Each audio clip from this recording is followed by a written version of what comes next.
The Last of Us Part 2. Now, when I said that, you probably had an opinion. It's not the kind of game you just say, it's fine, and you move on. Maybe you hate it, maybe you love it, but if you played it, then you have some pretty strong thoughts on it. And that's okay. It's fine to disagree, but as you've seen by the thumbnail of the video, I'm a fan of this game.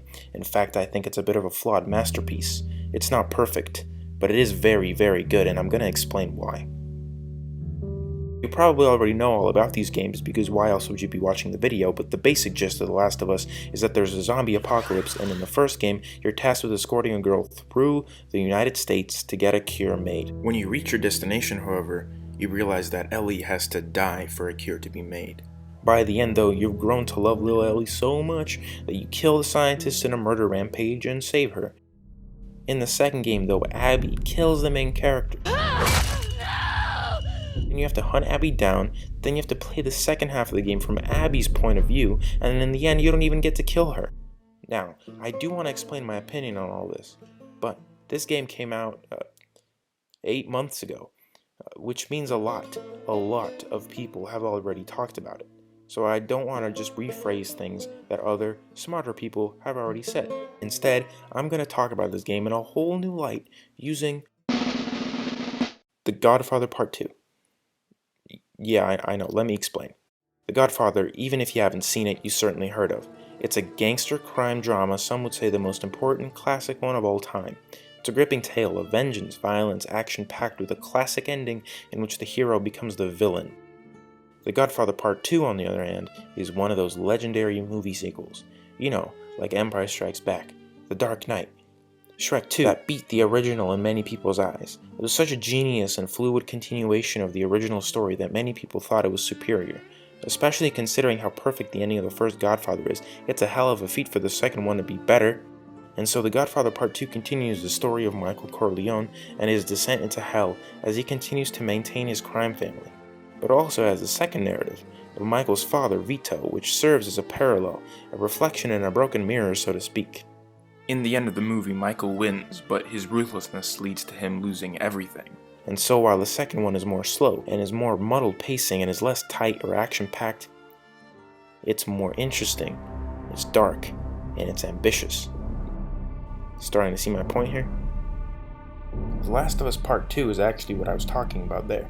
I mean, yeah, I was talking about Godfather, but all of what I said can be applied to The Last of Us series too. I mean, the two series are so similar, they're even titled in the same way, are you kidding me? Neil Druckmann clearly took a lot of inspiration from The Godfather Part 2 to make his own sequel, and seeing these parallels can help understand just how genius of a continuation The Last of Us Part 2 is. It's not as concisely perfect as the first game, but it's definitely more interesting. Some people say, oh, The Last of Us 2 sucks because it's unrelated. It has none of the same plot points. It's not Ellie's story, it's Abby's story. Well, I disagree. Just like Vito's story in The Godfather Part 2 is there to accentuate Michael's, Abby's story is there to accentuate Ellie's. There's a reason the game begins with Ellie and Joel, and it ends with Ellie and Joel. The game is about them still, even if Joel isn't in it completely. His final choice in the first game, though, is... You just come after her. In The Godfather Part 2, the plot is pretty unrelated to the movie, but the characters and arcs are all the same. Everything Michael does in the first movie services to make him the person he is in Part 2, and everything he does in Part 2 is motivated by something done or shown in Part 1. The plot is different, but the characters and why they act the way they act, all of that is a fluid transition. And, you guessed it, it's the same thing in The Last of Us 2, baby. Ellie's whole character in the second game is not centered around revenge bad, but rather forgiveness good. Throughout the flashbacks, we see her drifting away from Joel, as she is racked by survivor's guilt over the fact that she lived while others died for something that never came to be, the cure. Everyone around Ellie dies for her, and the cure has to be real, because it can't be for nothing. And that's what makes her hate Joel when she finally and definitively finds out the truth. I was supposed to die in that hospital. My life would have fucking mattered.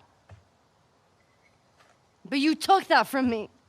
And when she finally tries to forgive him after all those years, that opportunity is taken away from Ellie by Abby literally the next day. In the very end of the game, Ellie finally forgives Joel for his choice when she lets Abby go, and she finally moves past his death and his actions. These two narratives are inseparably intertwined. The second does not work without the first. Now, if that's not a perfect continuation of one cohesive story, then I don't know what is. Now, this second section of the video is kind of random because I don't have any connection to the Godfather for this part. I'm sorry, Godfather. But I did want to talk about the violence because it's a big part of the game and it's a big reason for why people dislike it. And I want to explain why I think it's perfectly fine. Basically, in this game, Naughty Dog tries to make you feel bad for doing things that you have no volition over. You, for example, did not choose to kill that dog. You were forced to do it, and yet I still felt bad. You know why? Because the game is not about making the player be the main character. It's about making the player feel like they're the main character. Basically, in an RPG like Skyrim or Fallout, you have a character that you created do things you make them do. No one else, just you. If you want them to blow up a city, go ahead. Minor exceptions for those stupid, annoying NPCs that are essential and you cannot. In The Last of Us, though, it's not really about that. It's like reading a book that makes you go into the head of a POV character and really understand why they're doing the things they're doing. In The Last of Us 2, it's essentially like that. They make you feel like you're Ellie by making you see things from her perspective, just like they do for Abby.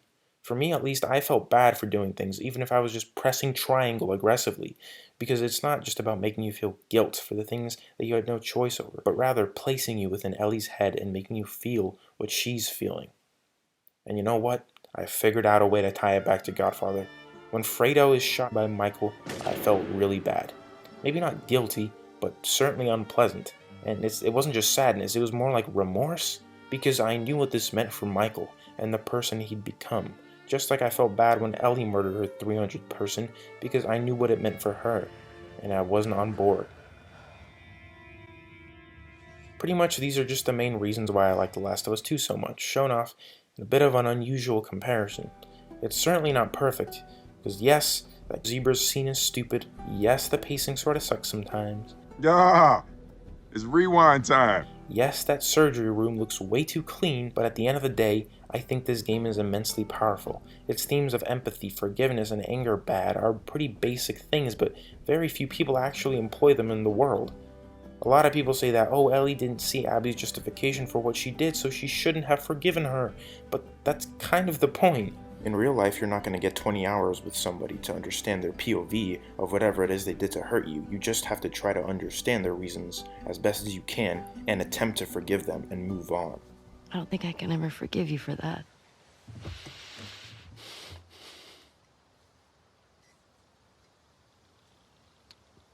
But I would like to try. And Ellie does that in the end by finally forgiving Joel and attempting to forgive Abby. The Last of Us 2 has some really good themes, and I'm pretty sure I ended up being a better person after playing it, which is ironic considering the over-the-top vitriolic conflict generated over the game. Point proven by Naughty Dog, I guess. It's a lot easier to hate Abby than forgive her. But despite all of my comparisons, the biggest difference between The Last of Us 2 and The Godfather Part 2, it's the ending. Godfather Part 2 has a bitter ending in which Michael loses everything, but The Last of Us Part 2 has an ending that seems sad on the outside, but hopeful once you think on it. Ellie gets exactly what she needs in the end. Closure.